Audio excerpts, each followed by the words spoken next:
Ju përshëndes, mirë se erdhët.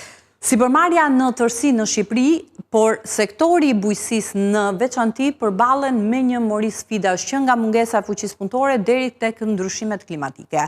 Edhe investimet në teknologji, le të themi, janë përgjigja më efektive ndaj këtyre proceseve që transformuese që kanë ardhur me kalimin e kohës. Në fillim të këtij viti, qeveria, Banka Qendrore prezantoi një linjë financimi, ne kemi diskutuar edhe herë të tjera, prej 250 milionë euro, që do të ishte në shërbim, le të themi, apo do të përdori nga bankat e nivelit të dytë për të ardhur në ndihmë sipërmarrjeve mikro, të vogla dhe të mesme për kreditimin e tyre. Por ndërkohë, prioritet do të kishte sektori i bujqësisë, për këtë u akordua edhe një fond garancie në vlerën e 30 milionë eurove nga qeveria pikërisht për të mbështetur sektorin e bujqësisë.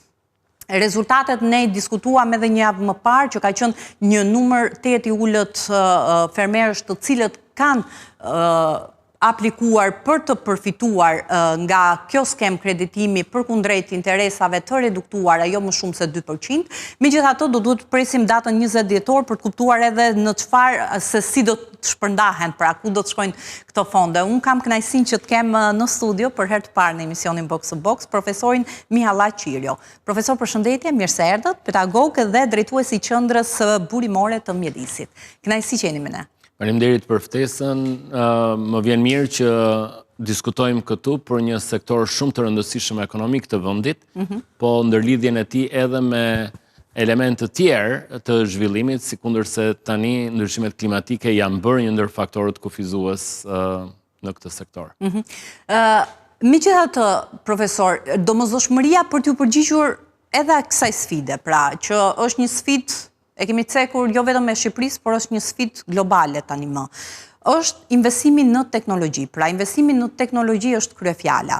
Por shohim që nga ana e fermerëve, të paktën për të shfrytzuar këto fonde që vinë përmes kredis, sepse fermerët tani janë të prirur që të shkojnë edhe drejt granteve, por megjithatë kredia me interesa të reduktuara është një formë shumë e mirë mbështetje. Ajo çfarë pam në programin e prezantuar në fillim të këtij viti dhe që përfunduan aplikimet në 20 nëntor, ishte një numër i ulët aplikimesh. Pra nga ana e fermerëve për të përfituar kredi me interesa të buta. Vjen kjo prej faktit që ka një mungesë besimi nga ana e tyre? Vjen kjo për faktin që institucionet bankare nuk janë të përgatitura? Pra, ku do ta shikonit ju, le të themi, apo ku do t'i shinit arsye që prodhuan këtë rezultat? Në fakt, e gjithë situata me bujqësinë është e komplikuar, do thoja, dhe disi e vështirë, për shkak edhe të natyrës së fermave në Shqipëri, që janë ferma të vogla, dhe prodhimtaria e fermave është e ulët. Fermat në Shqipëri kanë një prodhimtari që shkon në 3.200 euro për hektar, ndryshe nga pjesa tjetër e rajonit, e cila është më e lartë, në disa raste 2 fish apo dhe 3 fish, që tregon se ferma dhe fermeri prodhojnë pak të ardhura për të gjeneruar ndoshta një impuls ekonomik të zhvillimit në bujqësi. Referohem këtu jo vetëm sipërfaqes së fermave, po edhe mënyrës së menaxhimit të tyre, ku ndërhyn futet diskutimi për teknologjinë. Bujqësia jonë gjithashtu po vuan jo vetëm nga një mekanizim i ulët, i cili është në nivele të shumë viteve më përpara, pa në një zhvillim, po themi, në modernizimin e tij. Bazohet tek forca e krahut, vijon bazohet tek forca e krahut. Po, dhe kryesisht në teknologji që janë teknologji të vjetruar apo shumë bazike, ndërkohë që gjithashtu fuqia punëtore në bujqësi është moshuar, ne kemi më shumë 60 vjeçar që i gjejmë në fermat tona dhe jo fuqim punëtore të re, pra ka dy parametra për cilat ferma sot ka një prodhimtari kaq të ulët. Duke ardhur të pyetja ju e lidhur me teknologjinë, unë gjykoj se interesi i ulët nga fermeri, ardhur kjo dhe nga një diskutim më i gjerë me institucionet financiare. Keni pasur po, një aktivitet, në fakt, biseda e sotme ka marrë spunto, pra piknisje pikërisht nga aktiviteti që keni pasur disa ditë më parë, me përfaqësues nga institucionet, por edhe nga bankat, për të tuar edhe për të, le të themi, kryzuar informacionet edhe për të adresuar këtë si çështje. Qendra burimore e mjedisit Rek Shqipëri ka pasur një ndërhyrje mbështetje për një grup prej 7 grupe fermerësh në Shqipëri, në zonat të ndryshme të vendit, në Shkodër, në Lushnjë, Berat, Vor, Maliq, për të cilave ne grumbulluam një përvojë shumë interesante se çfarë funksionon, çfarë është me interes për fermerin dhe që e përcollëm në takimin me institucionet financiare. Ajo që doli nga takimi është se interesi deri diku i ulët i fermerëve ndaj skemave të financimit për teknologjinë vjen jo vetëm nga edukimi financiar më i ulët, por edhe nga disa elementet të tjerë të mos pasjes së informacionit të duhur se çfarë lloje teknologjish janë teknologji të përparuara, teknologji moderne që do t'i shërbejnë fermerit jo vetëm për të rritur prodhimtarin, po edhe për të parashikuar në kohë. Por edhe për të ulur kostot, se edhe kjo është e rëndësishme. Ky është interesi i parë i fermerit të lehtësoj krahun e punës, të lehtësoj punën e vështirë që ne kemi ende në bujqësi, të rrisi të ardhurat, por edhe të parashikoj vështirësitë që fermerit sot i vinë nga problematika që lidhen për shembull me klimën, ose problematika të tjera, të cilët lidhen jo vetëm me bujqësinë, po për shembull me zinxhirin e vlerës, me transferimin e produkteve nga ferma deri tek tregtimi i tyre.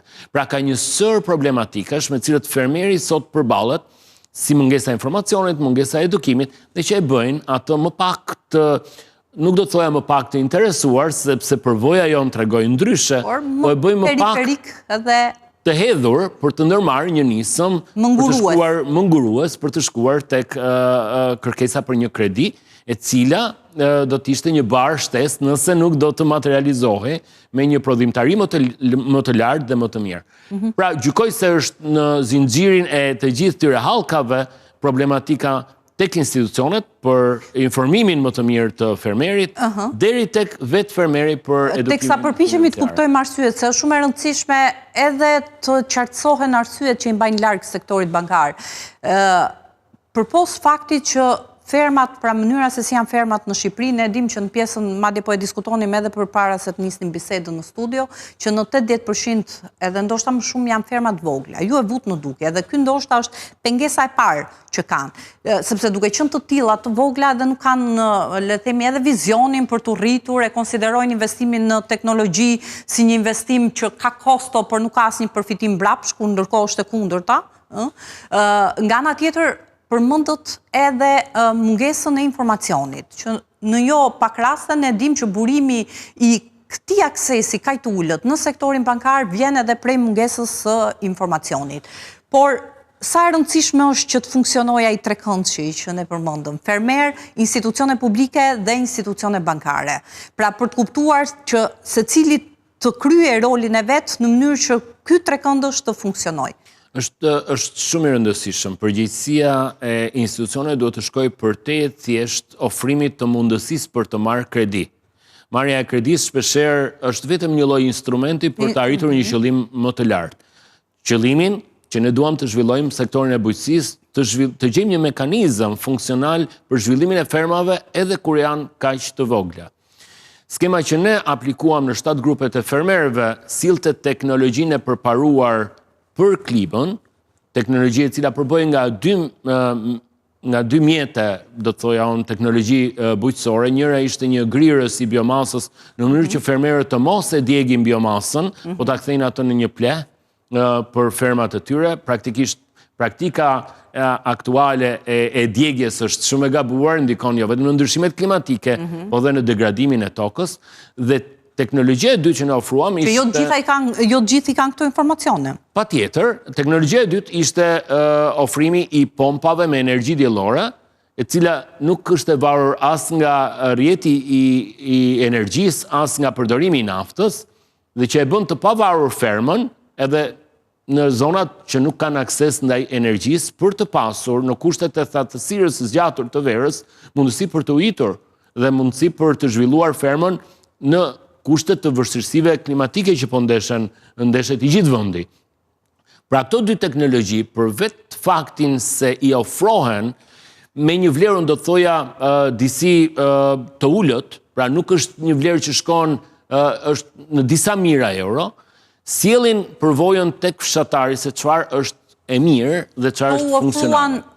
Këto u ofruan vitin e parë për 2 grupe, u ofruan si grant, për vitin e dytë ju kërkua fermerëve që grupi i fermerëve në secilin mbështetje përbëhej nga 5 familje në mënyrë që të gjenerojë edhe një bashkëpunim midis fermerëve, u ofruan me një kusht që ata të mbulonin një pjesë të shpenzimeve të instalimit të tyre. Dhe fermerët ishin shumë gati për ta bërë këtë mas, sepse kuptojnë... Tregon kjo skem, profesor, se ju ndërpreva, por tregon kjo skem pra faktin që ata janë njohur me dobit që sjell investimin në teknologji, edhe në vitin e dytë, ndryshe nga përkundrejt pritshmërive që secili nga ne mund të ndërtojnë në kuptimin që i qëndrojnë larg, nuk preferojnë se kanë kohë, por në momentin që ata e shohin që ka përfitime, nuk kursehen për të investuar. Pra mund të jetë ky një model që duhet të zjerohet dhe të zbatohet edhe në zonat tjera, pra kufizuar numerikisht. Në vitin e parë ne patëm 2 grupe fermerësh, një në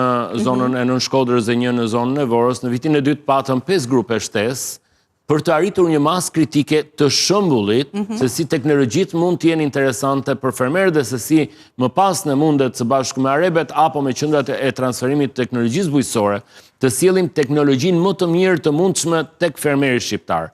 Kishim një mendim, një opinion se ndoshta grirëset e biomasës mund mos ishin shumë interesante për fermerët, po vetë fermerët shprehin se ato lehtësojnë krahun e punës.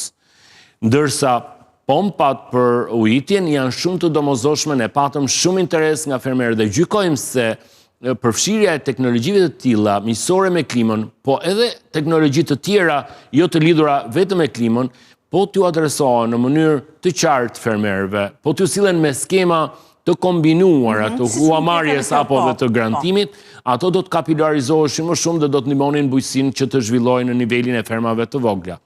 Gjithashtu unë gjykoj se është me interes edukimi financiar i fermerëve për të kuptuar planifikimin financiar të prodhimit në mënyrë që të mund të arrijnë jo vetëm skemat të cilët mbështeten përmes bankave me anë edhe të garancisë sovrane, po edhe të mikrofinancave apo të shtrihen deri te niveli i sigurimeve. Prandaj dhe ne në këtë diskutim të gjerë kishim qëllim që të paraqisim jo vetëm cilat teknologji janë funksionale për vendin, por edhe të lidhnim këtë pjesën e trekëndshit që ju përmendët, institucione financiare, institucione shtetërore që kanë njohurinë përse ndryshimet klimatike do të krijojnë vështirësi shtesë në disa rajone të vendit tonë për kultivimin e kulturave të caktuara, apo se si mundet skemat të financimit të mund të mbështesin jo vetëm plehërimin apo masa parandaluese ndaj dëmeve për shembull të breshërit, siç janë për shembull rjetat në disa raste, po me teknologji të cilat janë teknologji të përparuara dhe do t'i qëndrojnë kohës edhe në 10 apo 15 vitet e ardhshme. Po të shohim sfidat që do të ketë bujqësia, nuk do të jetë vetëm sipërfaqja e vogël e fermës. Ne kemi periudha shumë të gjata thatësire me temperatura shumë të larta gjatë verës, të cilët kanë modifikuar edhe llojin e kulturave bujqësore që ne kultivojmë në Shqipëri. Në zonën e Lushqes, në takimet me fermerët, qartësisht na është thënë se kulturat e grurit për shkak të ngrohjes klimatike me 1, 2 apo 2.5 grad në vit kanë filluar të jenë jo produktive dhe kulturat të tilla mund të zhvendosen në zona të tjera më të ftohta të vendit ku gruria ka nevojë ditët e ftohta. Në mënyrë të ngjashme ne mund të shohim edhe në mënyrën se si bujqësia mundet të zhvillohet në drejtimin jo vetëm të kulturave bujqësore, po edhe është e domosdoshme nëse fermeri nuk merr këtë lloj informacioni përmes institucioneve, arebeve që janë në teren, përmes edhe institucioneve financiare, sepse gjykojmë se institucionet financiare kanë qenë në një pozitë pritëse. Ne krijojmë mundësinë për të marrë paran, ja ku është paraja për të dhënë në formën e një kredie, po praktikisht pak është bërë për të parë. Sepse edhe nuk kanë interes. Të faktën, ne e kemi diskutuar këtu në studio edhe një ndër argumentet edhe një ndër arsyet është edhe fakti që vetë sektori bankar nuk ka interes të promovoj këto produkte, por ka interes të le të themi për produktet e veta, banka. Se në fund ditës është një institucion financiar që dëshoj interesin e... Nëse ne flasim për bankat, sigurisht bankat janë interesuar për portofolet të mëdha. Ndërkohë që bujqësia ende ka një portofol shumë të vogël dhe shpesher nga të neglizhueshëm për bankën.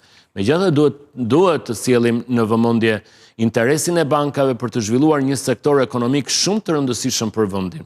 Duam apo s'duam ne, mbështetja e bankave në sektorin e bujqësisë duhet rritur, kjo e thënë me shumë forcë edhe nga qeveria së fundmi, se mbështetja për sektorin e bujqësisë duhet jetë prioritare për bankat. Duhet kenë në këto kushte u evidentua fakti që bankat duhet kenë një rol më aktiv në këtë drejtim? Po, dhe duke diversifikuar... Dhe në pjesën e praktikës që ndjekin, por edhe duke diversifikuar... Portofolin e tyre. Zakonisht shikojnë portofolit të cilët kanë një kredi relativisht të madhe për qendra përpunimi produktesh blegtorale apo dhe bujqësore. Pra, portofoli madh është interesant për bankën dhe për mikrofinancat, është kredit më të vogla nga 2.000-3.000 apo edhe në disa 10.000 euro. Qëllimi është që qoftë në nivelin e bankave për portofolin, po pse jo, për të parë edhe në këndvështrimin e detyrimeve që kanë bankat për të përmbushur parametra mjedisor të tyre, për të përmbushur atë që bankat e kanë përgjegjësi të korporatës së tyre, mund të shikohet zhvillimi i elementeve të teknologjisë miqësore, miqësore me klimën, edhe në sektorin bankar.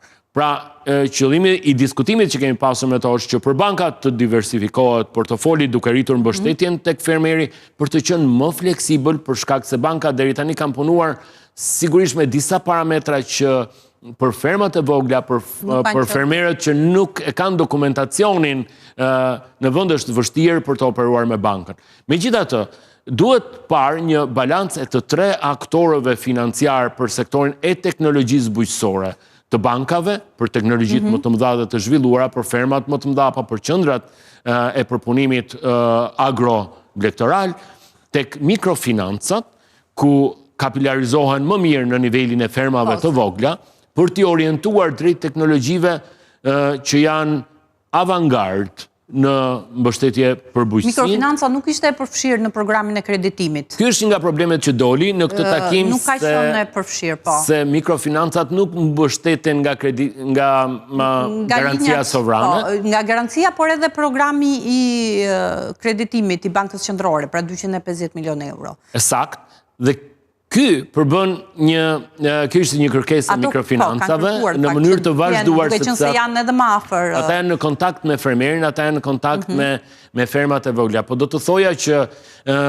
edhe siguruesit në shtyllën e tretë ka rolin e tyre shumë të rëndësishëm për të sjellë këtë teknologji me sa më pak risk edhe për fermerin dhe në këtë mënyrë do të lubrifikohet më shumë komunikimi disa aktorëve financiar me fermerin. Do thoya që në mes të këtij trekëndëshi, institucionet qendrore, të cilët kanë zyra në nivelin vendor dhe arrin deri te fermeri, duhet të sjellin informacionin për çfarë po ndodh, cilët janë trendet në bujqësi.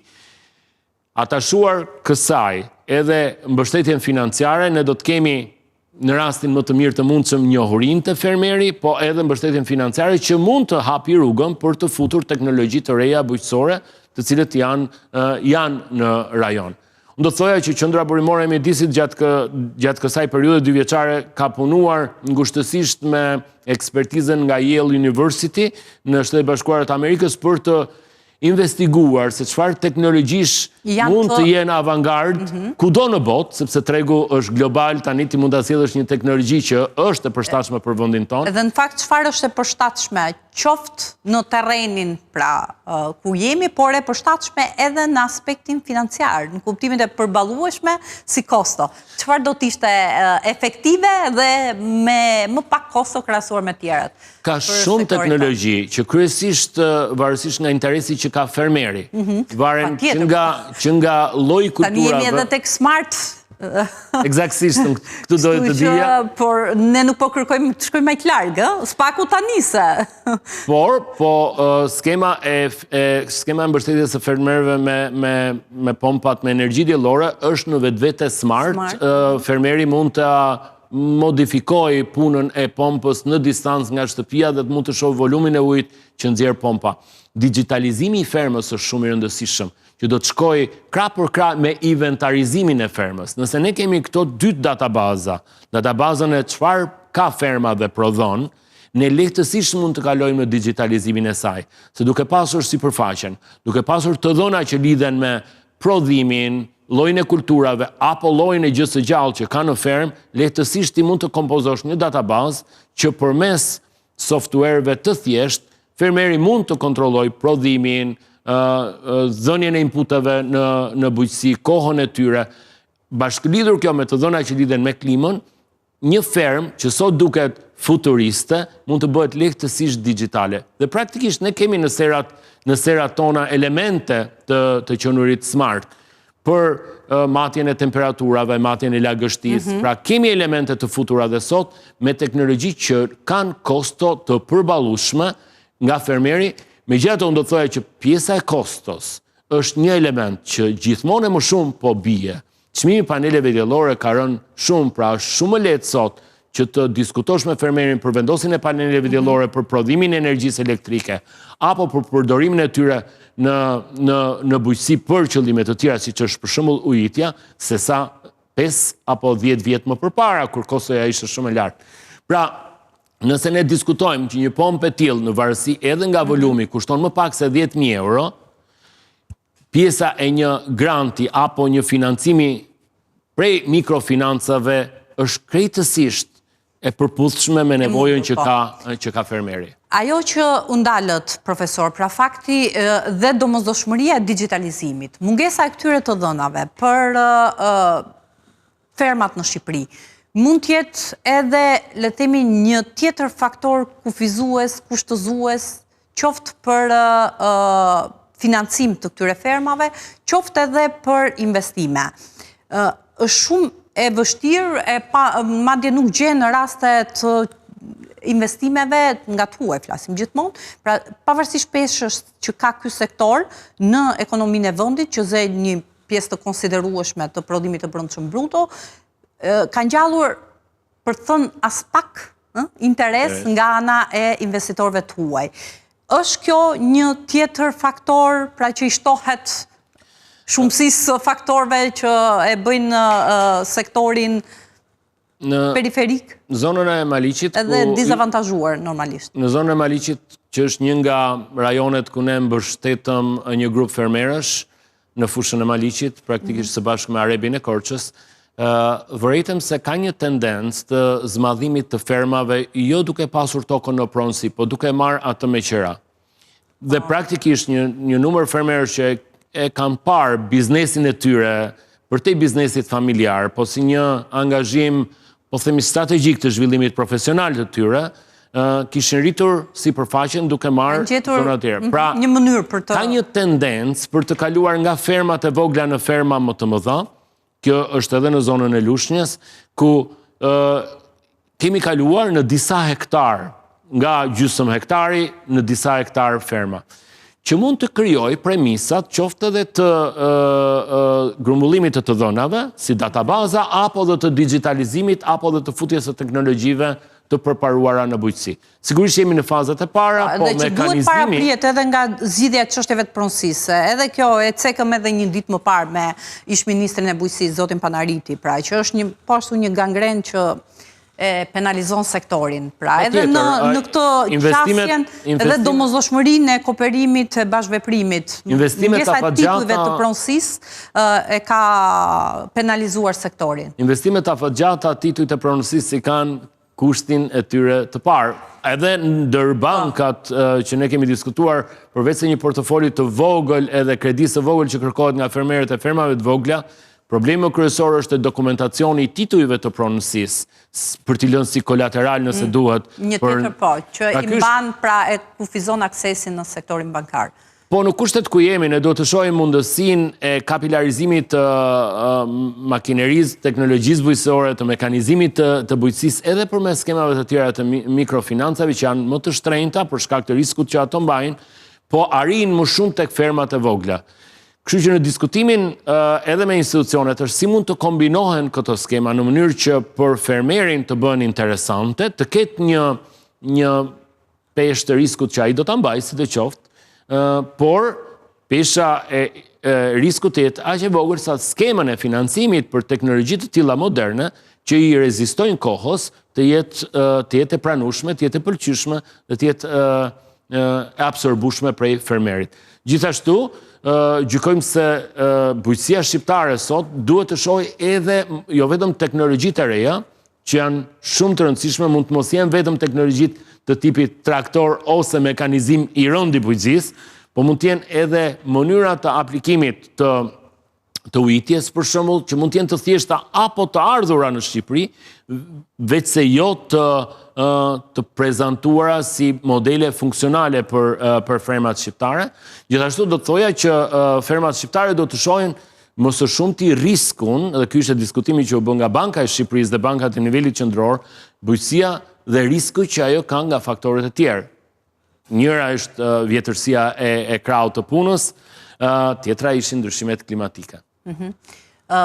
Të gjitha këto, fillimisht çfarë u konkludua në tryezë, pra përpos shqetësimeve dhe ajo çfarë u evidentua në një farë mënyre në këtë tryezë, çfarë u konkludua në kuptimin që u vendosën disa piketa se çfarë do të bëhet apo mbeti thjesht në kuadrin e propozimeve, sugjerimeve, rekomandimeve? Sigurisht, tryeza e aktorëve financiar... Do të ketë veprime konkrete, le themi, për të... Secili nga aktorët atje kishte një pasqyrë në konotacion artistik për të parë se çfarë mund të ndryshojë në kushtet kur sektori i bujqësisë duhet mbështetur më shumë, si mund ta bëjë këtë ndërlidhje më interesante. Në sektorin bankar, rritja e fleksibilitetit dhe diversitetit të portofolit ishte nga elementet që u theksua më shumë. Në sektorin e mikrofinancave, përfshirja e tyre në skemat kombëtare, do të lehtësoj peshën e mikrofinancës dhe do të rrisi inputet e tyre në mbështetje të fermave me kredi lehtësuese për fermerin.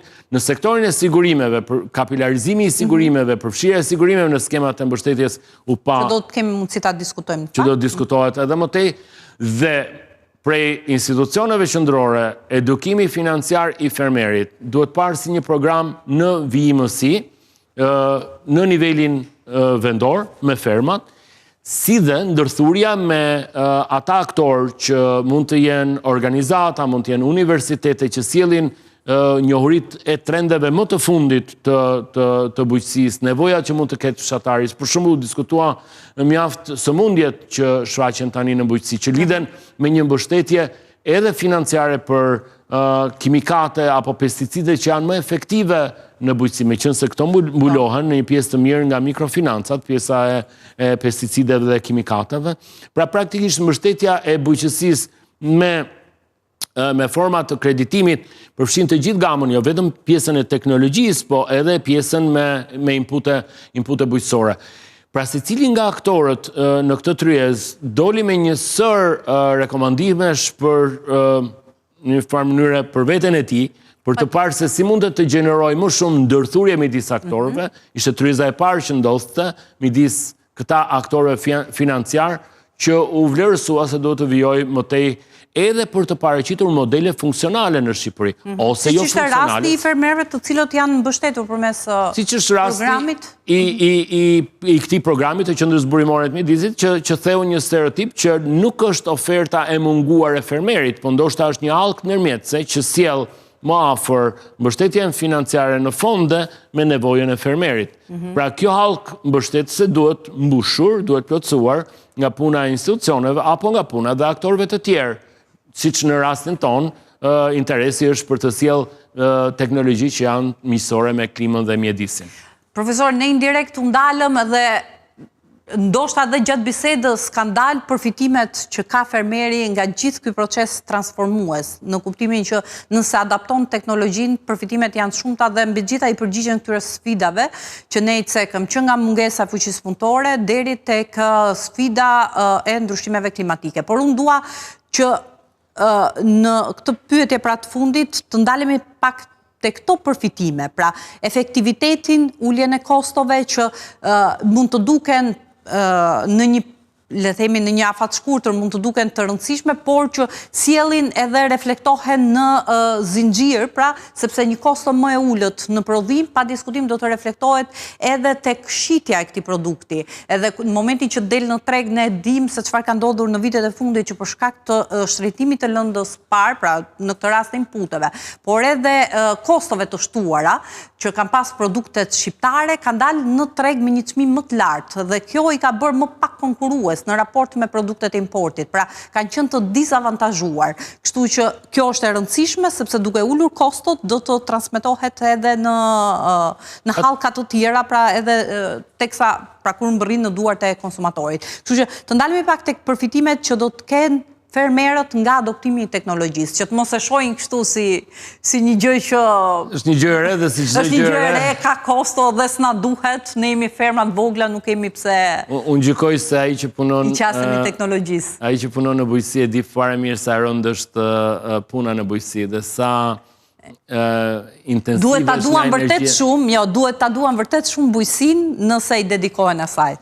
Kështu që e para është që e sjell lehtësimin e punës në bujqësi dhe plotëson krahun e munguar të punës, që edhe kjo është një kosto e rritur ndër këto vite, pra krahu i punës në bujqësi është ndër përveç inputeve, ndoshta nëse nuk punon e gjithë familja, që në një farë mënyrë është gjithashtu një investim paraprak, dhe nuk e merr atë prodhim nëse gjatë verës ndodh një thatësi dhe prodhimi nuk realizohet. Ky është një nga risjet më të mëdha. Ne kemi bërë një vlerësim financiar mbas vitit të parë me një pomë që është dhënë një grup i fermerësh në zonën e Oblikës në Shkodër. Dhe nga diskutimi me ta është që fondi i gjeneruar fal mbështetjes me ujitje në sezonin veror ishte rreth 12.500 euro plus, që nuk kupton një prodhim të shtuar, të shitur, i cili ka prodhuar një sasi të tillë të ardhurash për familjet rreth tij. Pra nëse një fshatar, një grup fshatarësh, një grup fermerësh arrin që të realizojnë një prodhim shtesë të tillë, ky është përfitimi i parë ekonomik që vjen drejt për drejt nga teknologjia në shtesë të lehtësisë së punës. Puna realizohet më shpejt, sikundër se na është thënë në shumë raste shohin me vlerë çështjen e paneleve diellor, sepse nuk harxojnë naftë e cila do të duhej për të pompuar ujin për ujitje. Pra, përfitimi është i shumëfisht, jo vetëm që rrit prodhimin, po ul kostot e inputeve, në këtë rast lëndën djegëse për pompat që punojnë me naftë në bujqësi, si dhe mekanizimi lehtëson krahun e punës. Unë gjykoj se nuk ka shumë dilema në nevojën që bujqësia kërkon një mekanizim më të plot. Çështja është se si mund ta sjellim atë të përkthyer këtë mbështetje që po jepet në efektivitetin e fermës, në interesin e fermerit. Dhe fermeri është shumë i kujdesshëm për të mos hedhur një hap që do të përkthehej shumë shpejt në një prodhim. Është detyra e institucioneve qoftë edhe aktorëve. Nga një mendot më shumë se ç'duhet, fakti që është ngurues. Po është ngurues sepse në disa raste ferma kaq e vogël, me pasiguri kaq të mëdha për prodhimin, e bën atë të ngurtë për të hedhur një hap i cili do të ishte një hap ndoshta i mirë për momentin, po jo shumë i sigurt. Jo shumë i sigurt. I ka bujqësia këto pikpyetje. Profesor, do shkojmë në një hapësirë të shkurtër publicitare, do ndalemi edhe tek fakti që si e shihni ju sektorin, pra, dhe duke pasur parasysh ritmin e deri tanishëm, kur ne mund të përqafojmë këto teknologji, është e afërt apo e largët dita, por edhe tek sigurimi i sektorit bujqësor, sepse është, le të themi, pengesa apo një ndër barrierat që e bën të nënfinancuar bujqësinë. Do të shkojmë në pak publicitet dhe rikthehemi sërish.